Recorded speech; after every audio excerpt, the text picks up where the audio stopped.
Good morning বন্ধুরা। বুধবারের সকালটা আমি কিভাবে সকাল থেকে দুপুর অবধি কী রান্না করেছি কী করেছি সেটাই আপনাদের সাথে শেয়ার করছি। চলুন দেখুন। মানে এখন তো প্রত্যেক দিন রাতে এত বৃষ্টি হচ্ছে বৃষ্টির জন্য এই যে দেখুন আমি সকালবেলা মানে মধু দিয়ে গরম জল খেয়ে কিছু সময় বারান্দায় এসে একটু দাঁড়ালাম। পুরোটা তো বাইরেটা ভেজা। তারপরে এই যে দেখেছেন আমাদের সামনের এই পেয়ারা গাছটা এত পেয়ারা হয়েছে। আর প্রত্যেক বছর এই গাছটায় জানেন তো প্রচুর পেয়ারা হয়। এত পেয়ারা হয় না, দেখুন পেয়ারার জন্য পুরো গাছটা পুরো ঝুলে গেছে। আর পাতার থেকেও মানে পেয়ারাই মানে বেশি দেখা যাচ্ছে। তা যাই হোক, এখানে আমরা পেয়ারা পারতে পারি না, অনেকটা উঁচু তো, তা কী করবো, বেশিরভাগ পাখিরাই খেয়ে নেয়। তারপর আমি একটু ছাদেও চলে গেলাম। ছাদে গিয়ে তো দেখুন ছাদ পুরো ভেজা।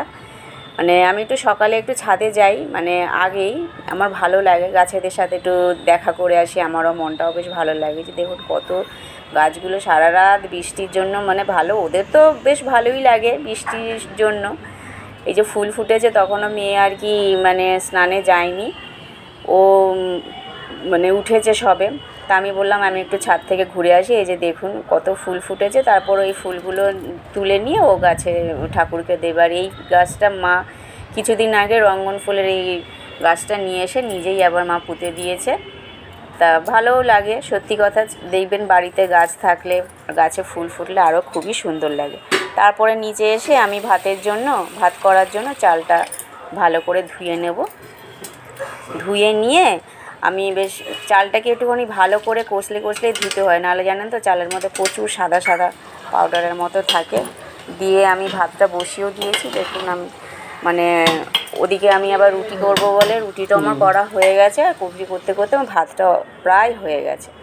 হয়ে যেতে তা আমি এদিকে উচ্ছে আলু পেঁয়াজ আমি হালকা করে কেটে নেব, অল্প করেই কাটবো। এবার কি বলুন তো, এখন যা তো কি মেয়ের একটু আসতে দেরি হয় বলে, তাই ওকে বলেছি তুই তাহলে একটু টিফিন তো খেয়ে যাস, তাহলে একটু ভাতও নিয়ে যা, নইলে কি বলুন তো আস্তে আস্তে অনেকটাই দেরি হয়ে যায়, ভাতের টাইমটা পেরিয়ে যায়।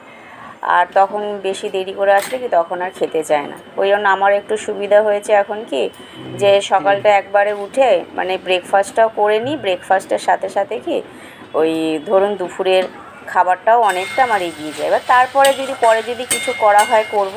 দেখুন আমার উচ্ছে ভাজাটাও হয়ে গেছে। এবার উচ্ছে ভাজার মধ্যে একটু লঙ্কাও দিয়ে দেবো, আর অল্প করে একটু আমচুর পাউডার দিয়ে দেবো, কেন উচ্ছে ভাজার মধ্যে একটু আমচুর পাউডার দিলে না বেশ ভালো লাগে। তারপরে কি করব, দেখি ফ্রিজে 2টো ডিম ছিল। আমি বলছি এখন তো 2টো ডিম সেদ্ধ দিয়ে ডিমের ঝোলটা করে নিই, পরে যদি ডিম আনা হয় করব, নইলে চিংড়ি মাছ আছে আর ইলিশ মাছের মাথা ছিল, ওইটা করলে তখন সেটা করব।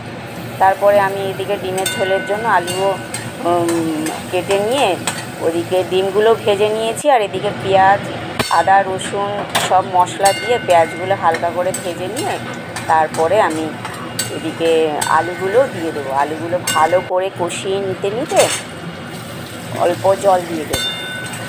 তারপরে আমি কি করব, আর ওই দিন সকালবেলা আমি রুটির সাথে একটু করেছিলাম, ওই কুমড়ো আলু ছোলা দিয়ে একটু তরকারি করেছিলাম, রুটিও করেছিলাম, পরোটাও করেছিলাম। কেন ওরা একটু পরোটা খেয়েছে বলে ওদের জন্য পরোটা করেছে, আর আমরা রুটি খেয়েছি। সেই জন্য আমার ডিমের ঝোলটাও হয়ে গেল। ডিমের ঝোলটা হয়ে যেতে আমি চাপা দিয়ে দিলাম। তারপর খুলে দেখি মোটামুটি প্রায় হয়ে গেছে। 2টো ডিম দিয়েই ঝোলটা একটুখানি বেশি করে রেখেছি, পরে যদি ডিম এনে সেদ্ধ দিয়ে ভেজে তারপরে ঝোলে দিয়ে দিলে তাহলে আমাদের হয়ে যাবে। তো দেখা যাক কী করি। তারপরে আবার কি মনে হলো, দেখি একটু ঢ্যাঁড়স রয়েছে, তা ঢ্যাঁড়সটাকে একদম সরু করে কেটে কী করেছি জানেন তো, এটাকে একটুখানি পেঁয়াজ রসুন দিয়ে হালকা করে একটু ভেজেছি। কেন এই রেসিপিটা আর কি আমি অ্যাকচুয়ালি করেছিলাম ভিডিও করার জন্য, কারণ আমার একটা ভিডিও তো রান্নার একটা চ্যানেলও রয়েছে, সেই